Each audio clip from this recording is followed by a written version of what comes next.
Today's show is brought to you by our new presenting sponsor, Hard Rock Bet. We talk a lot of football and 3 and out, but there's always something to bet on. The NBA's in full swing, college hoops literally started Monday, and even the NHL is heating up. So if you haven't tried your first bet yet, just download the Hard Rock Bet app, and there's still time for you to get $150 in bonus bets. Just place a $5 bet, and if it hits, you not only get your winnings, but $150 in extra bonus bets. The Hard Rock Bet Sportsbook app is the only legal sportsbook whenever you're in Florida. And it also is live in Arizona, Ohio, Jersey, Indiana, Tennessee, Virginia, Illinois, Colorado, coming soon in more states near you. So whenever you're listening, just open the app and check out what you've got on any given day of the week. Download the Hard Rock Bet app today and make your first deposit.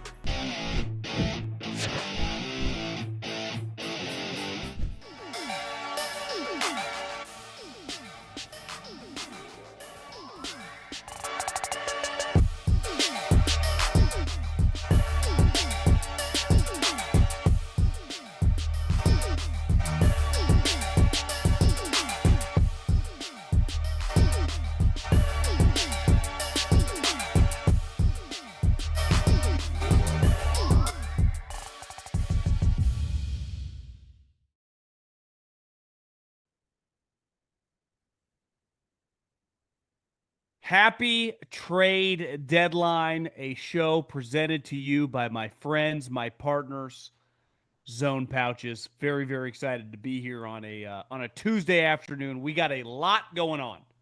We have the Jets do an all-time fire sale on the trade deadline. Jerry Jones obviously dipped his hand into the cookie jar and kind of came out of nowhere with a trade for Quinnen Williams. But the headline of the day is the Indianapolis Colts, quadrupling down on not just this season, but right now and over the next couple years, and trading a haul for former All-Pro and top 5 pick Sauce Gardner, who is now on the Colts. And when Charvarius comes back, you got a corner duo that I bet Chris Ballard feels pretty good about.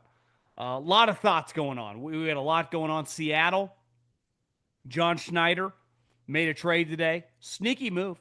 I like it a lot. Howie didn't do anything, but I think he's already made about 17 trades, so maybe he just could take a deep breath. He gets ahead of the trade deadline. Was waiting for some more stuff, but nothing really happened, so I said, you know what? Let's hit record, and you guys know the drill. Make sure you subscribe. If you're watching this right now, you never want to miss a thing. We're going live after primetime games. You never know. Trade deadline, something big happens. We're on YouTube. You will never miss anything we do. Hit that subscribe button. It's also a podcast, 3 and Out. Go check that out wherever you may listen to your podcast. And before we dive into some football, this product contains nicotine. Nicotine is an addictive chemical. Underage sale prohibited. If you're as competitive as I am, you're always looking for something to help you stay dialed in. And for me, that thing is Zone nicotine pouches. You won't catch me without. The dragon fruit is my go-to. Also like citrus. Not to mention 20 pouches per can versus 15 by the other guys. Choose Zone and dominate the day. Use the promo code number 3 and out 20 on NicoKick.com for 20% off at checkout. Where do we even start? Big picture, the trade deadline has become more interesting. Schefter tweeted out about 30 minutes before it ended that there had been 7 or 6 trades today, which had tied one of the all-time days for the trade deadline. Turns out it was 7. And if you look over the lap, which is a lot for the trade deadline, the record is 10 in 22. There were 8 trades in 24. We have a lot more younger, aggressive GMs. The league's making a ton of money. Owners are willing. Coaches are on board. We have much more activity where football never paralleled basketball and baseball when it came to trades in season because it was much harder, right? Scheme, coaching, huge learning a playbook. You couldn't just put the guy at third base or tell the guy to stand in the corner and hit threes.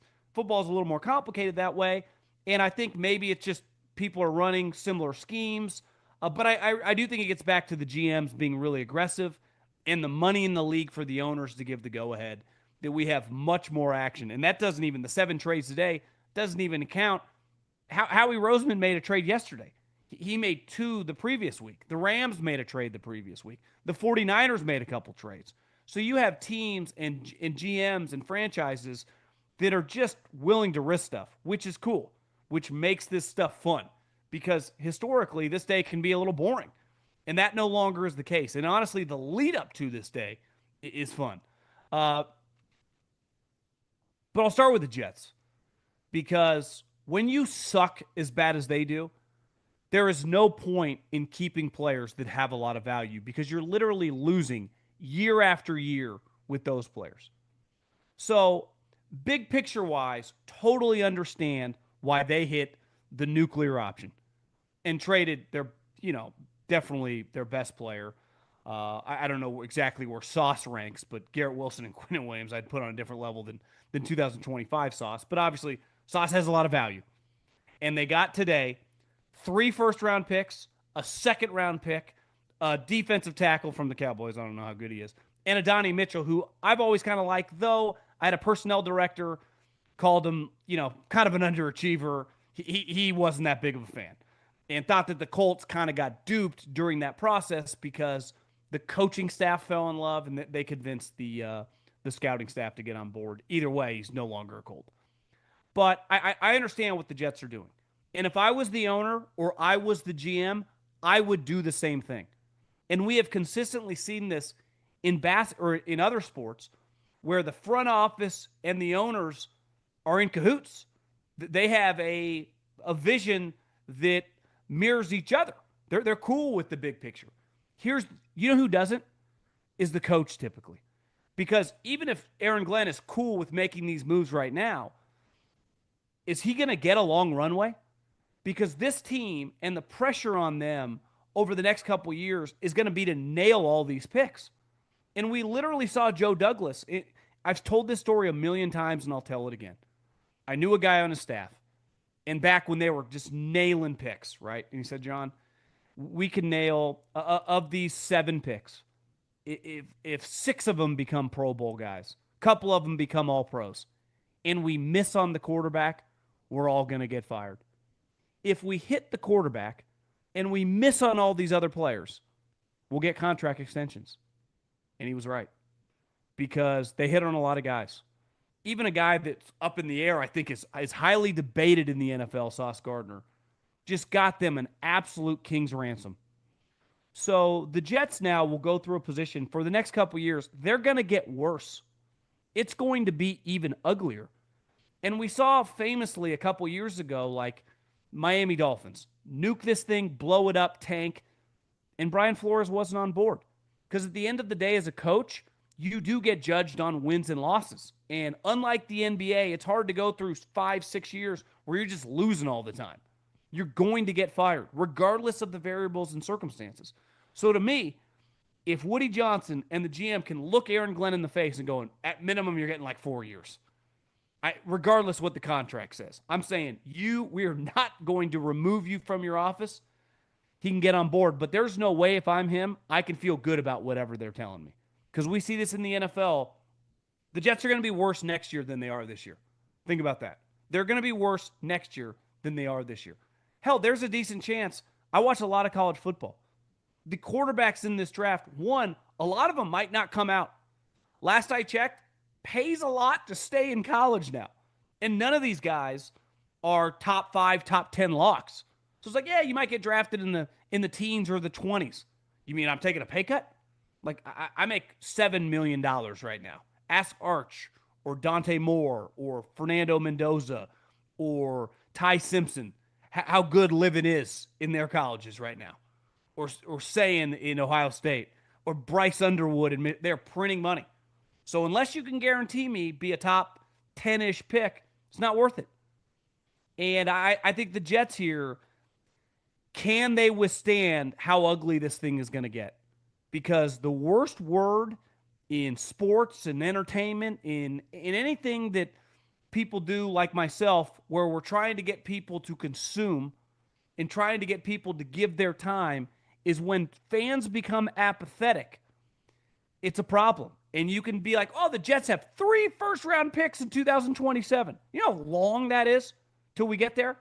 You have the second half of this season, which is clearly going to be ugly, and then all of 2026. I like the draft as much as the next guy. I love talking about future picks. But if I'm a Jets fan, don't we have the longest running streak in the NFL of not making the playoffs?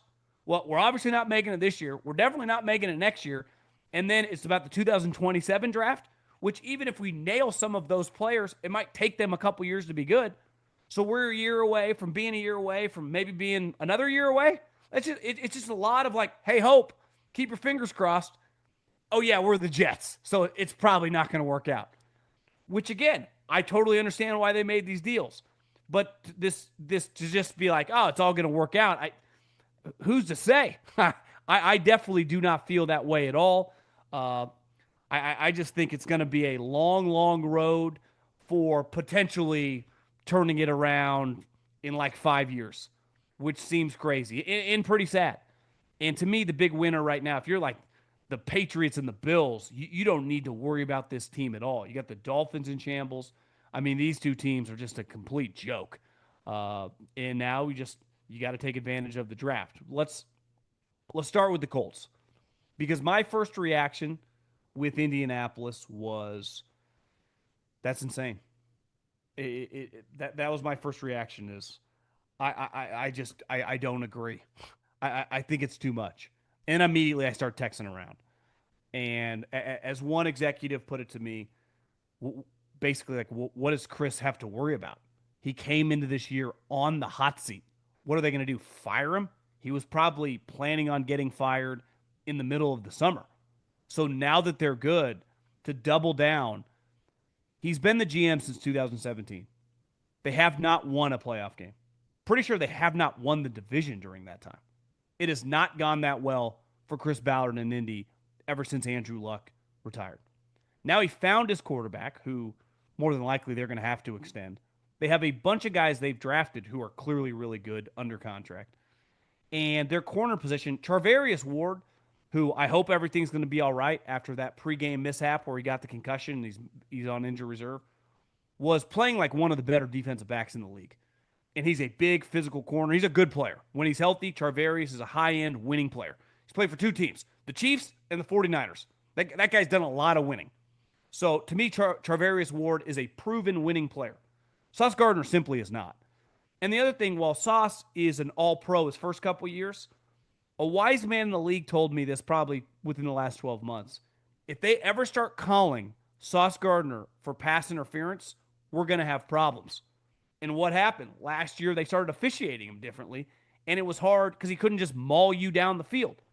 Because he's not some twitchy, fluid athlete like Derek Stingley. He doesn't, I wouldn't say, have great ball skills. And what he definitely is not for a tall, long corner, Richard Sherman is a tackler. So if he can't press you at the line of scrimmage, because he's not super fast, so he's not just going to run and mirror you like the great athletes at that position, things got to go very right for him. Which, if I'm going to trade 2 first-round picks for a player, even if I am in win-now mode, that guy has to be a no-doubt-about-it, instant all-pro guy. When the Rams traded for Jalen Ramsey, there was no debating he was an elite talent. And obviously he came there, played at an elite level. But Jalen's an elite athlete. He's a physical player. He's got good ball skills. Like, he's just dramatically better than Sauce. Now, Sauce Gardner is under contract. And here's where I owe an apology to the new administration for the Jets. When they signed that contract, it didn't make any sense to me. I'm like, I would be in the business of trading this guy. Well, it turns out once they traded him, it was actually a very tradable contract because they only had to give him $13 million signing bonus. So this year, Sauce Gardner's total compensation was like a little under $15 million. Where it gets expensive is the next couple years. And that's where the Colts will pay. $25 million next year, $25 million the following year, and $20.2, I think, in 2028. So they will pay him starting next year $70 million for the next 3 years. Like, they gave 3 years, $60 million to Charvarius Ward. And if it wasn't for, I don't know, one of his teammates running into him, he was having a Pro Bowl season. If I'm going to pay premiums, I need to get a premium. If I'm going to give Micah Parsons $188 million, I'm going to need 15 to 20 sacks. And more than likely, that's what I'm going to get. If I'm going to give Myles Garrett or Max Crosby or TJ Watt $100 million, I need you to be one of the best pass rushers in the league. Sauce Gardner simply is not one of the best corners in the league. Now, maybe that changes, maybe Lou Amaruno, but whenever I see like Chris Ballard, I saw some quotes, which I like. I don't know Chris. Seems like a likable guy. He's done a good job. Obviously, the Daniel Jones thing has, reap rewards. They're definitely higher on Sauce than I am. But he mentioned we scouted him hardcore coming out of college. And well, that matters for the person to get the wiring. Like anytime you make an acquisition to a guy that's been on another team for 3, 4, 5 years, right? And you acquire him, you lean on some of that information to know the guy, what type of teammate he is, all that type of stuff. But like as a player, whatever he did at Cincinnati and even his first couple years in the Jets, like that's a long time ago now. What about 24 and how it's looked in 25? I just think it's pretty risky. I do. I applaud being aggressive, but I think sometimes just to be aggressive to say, hey, we tried, there's a difference of like, and I texted a couple people we press record because I was thinking this. Would I have rather, if I'm Chris Ballard, double down on the defensive line where I already have Buckner?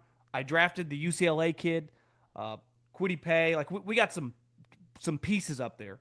Would I have rather traded less? Right? The Cowboys got Quinnen Williams, who to me, I'd rather have Quinnen Williams on my team, if all things are equal, than Sauce Gardner. I think we'd get universal agreement on that. Well, Jerry traded a second next year and a first the following year. So what if I reversed it if I was the Colts? Because I'm already giving up 2 ones. What if I said, hey, I'll give you a first in 26 and a second the following year, and I double down on the defensive line, and obviously Charvarius comes back? Because I would much rather feel good. Like, at the end of the day, it's kind of like basketball. Like, great offense is always beating good defense. That's happened in the history of time in the NBA. I think unless you're Deion Sanders, like most DBs, especially with these rules, but the one place you can dominate, the one place you can take advantage is the line of scrimmage. So I'm not into going 2 ones for corners unless it's like Darrelle Revis in his prime, right? And if I'm getting a tall, long corner, he better be like Richard Sherman in his prime. Elite ball skills and badass tackler. That's just not what I'm getting. Like I need, it's like I'm just running at Sauce Gardner, running at him. And I just think it's pretty risky for Indy. On top of, like, you're going to pay him a lot of money, so you're allocating a lot of resources. He's got to be a high-end player for you. He's got to be a high-end player for you. And I don't know. I don't see it. If I'm the Jets, I get 2 ones and a Donnie Mitchell for that. That's the easiest trade the New York Jets will ever make. Literally. That'll be one of the easiest trades an NFL team has ever made. My other question is, who was Indy bidding against? Right? Were the Jets just going, fine, we'll keep him? Is that their leverage in this negotiation? Like, we don't need to trade him? Like, okay, then keep him. Win 3 games and pay the guy all this money over the next couple of years. Because clearly you're engaging, you want to trade him. But we couldn't have got him for a 1, a player, and a third? Like, to me, those 2 ones, it's kind of got Jamal Adams vibes to me. It's a little different, doesn't exactly, because Jamal Adams came and then they had to give him a contract extension. He's already got the contract extension, which I think Chris Ballard will say is a positive. Like, he's already on a cost control deal. But I can't, I don't know, I just can't get on board with this one. One where I can is Jerry Jones, who I thought was toying with us last night when he's like, I have a big trade in mind. And then he trades for the dude that gets benched for the Bengals, Logan Wilson. Like, this is what you were telling Stephen A. Smith about? And it turns out that's not what he was telling Stephen A. Smith about. It was he traded for Quinnen Williams. Now, I don't think it's going to make that big of a difference in 2025. But having Quinnen Williams on your team, which next year will essentially just be for your second-round pick, you're not getting anyone in the second round that is going to be as good as Quinnen Williams in 2026, right? And here's the thing. He's under contract. Next year, $22 million. The following year, $25 million. So you get a high-end interior pass rusher on a cost-control deal, and you still control your 2 first-round picks next year. So I think Jerry's looking at it like, obviously this year we're not going to make the playoffs. But we can go into next year if we can hit on some guys in free agency. because we're going to have a little more wiggle room now that we get rid of Micah's deal, right? And we have these 2 first-round picks that we can play with a little too. Who's to say our defense can't take a dramatic step? We already know we're good on offense. We got some young nucleus. We need our offensive line to play better than it did last night.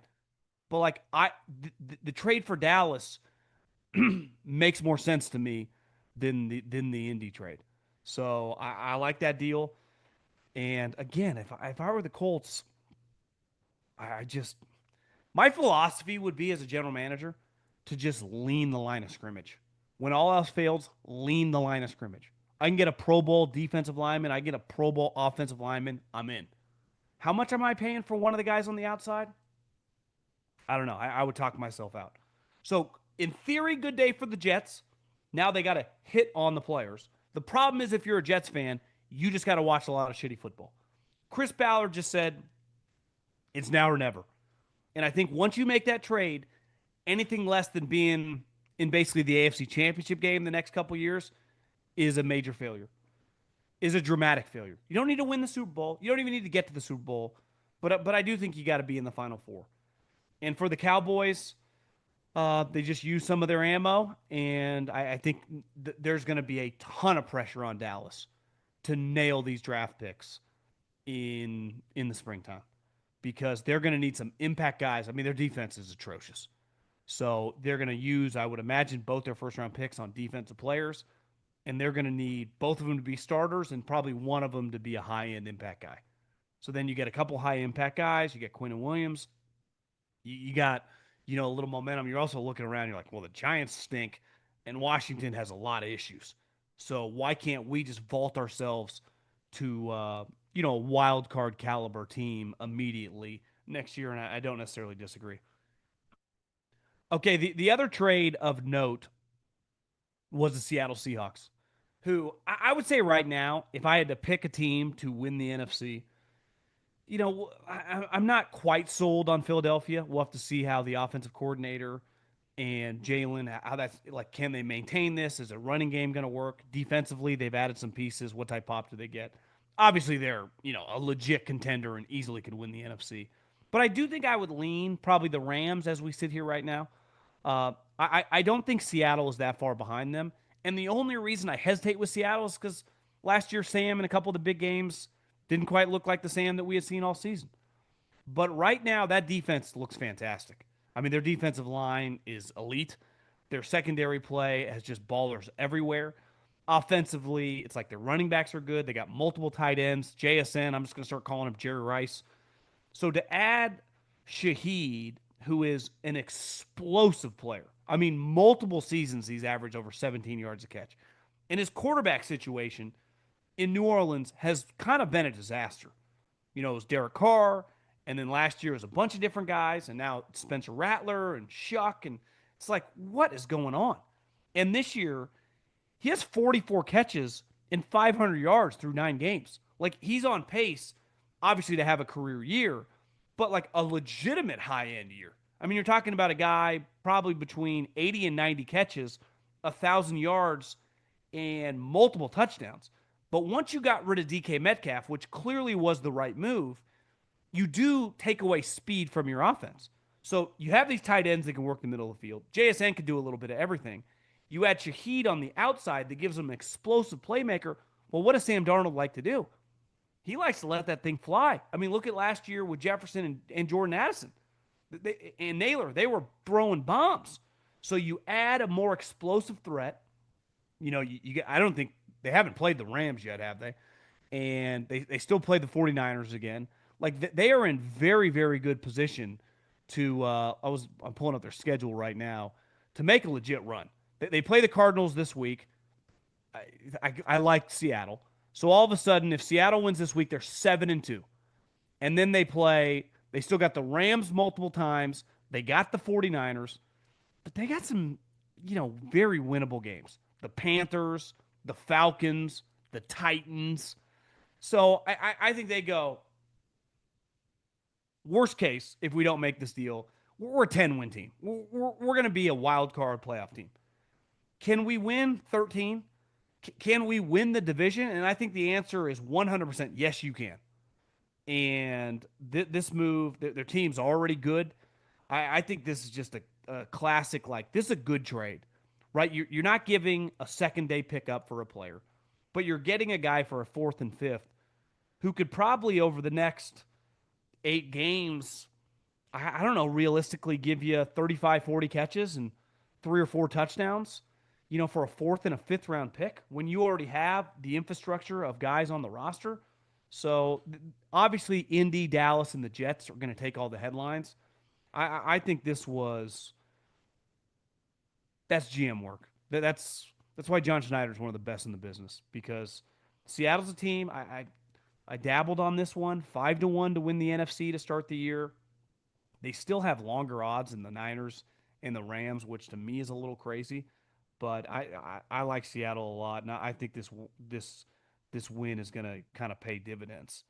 Other than that, I think AJ Brown obviously did not get dealt, uh, and the Jets didn't trade Brees Hall, who I think the problem is like people are not trading a lot of picks or a valuable pick for a running back. It's just not going to happen. You're not giving me a guy on the last year of his contract for a third round pick at that position. It's just I'll take a guy from someone's practice squad before I do that, unless you're talking like Christian McCaffrey or Saquon Barkley type guys, which rarely become available at the deadline, right? So, and I think you look around the league, some of these teams that are kind of on the fence.